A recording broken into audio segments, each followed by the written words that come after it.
சிவன் தத்துவத்தில் வர எல்லாருக்குமே பார்த்தீங்கன்னா மேக்ஸிமம் அசைவம் தான் இருக்கும். விஷ்ணு சப்தத்தில் பெரும்பாலும் சைவத்தில் இருக்கும்.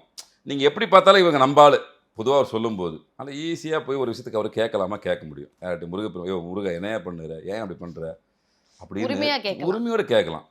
பட் அவர் வந்து ரொம்ப எளிமையானதான் என்ன பண்ணார், அவர் டக்குன்னு வந்து குழந்தையாக கொடுத்துட்டாரு.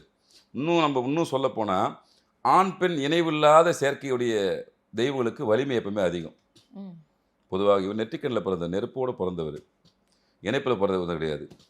தன்னுடைய முழு சக்தியும் சிவபெருமான் கொடுக்குறாரு, இந்த வச்சியன்னு சொல்லிட்டு. சிவன் தான் பிரபஞ்ச சக்தி, அதில் எந்த வித மாற்றுக்கிறதும் யாருக்குமே தேவையில்லை. அது வந்து எப்படி சொல்லுவாங்களே, வள்ளுவனே சொல்லியிருக்காரு, அகர முதலத்தெல்லாம் ஆதி பகவான் முதற்கண். ஆதின்றது யார்? நம்ம பிரகாரம் சிவபெருமான் தான் ஆதி அந்தன் அவர் தான்.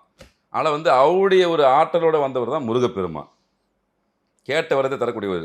முதல் சித்தர் சிவன், அதுக்கடுத்து இவர் வராரு. அதை இவரே வந்து அப்பாவுக்கு போய் பிரணவந்தத்தை உபதேசிக்கக்கூடிய அளவுக்கு சிவபெருமான் அவருக்கு இம்பார்ட்டன்ட் கொடுத்துருக்காருன்னா தெரியாமல் கொடுத்துருப்பாரா?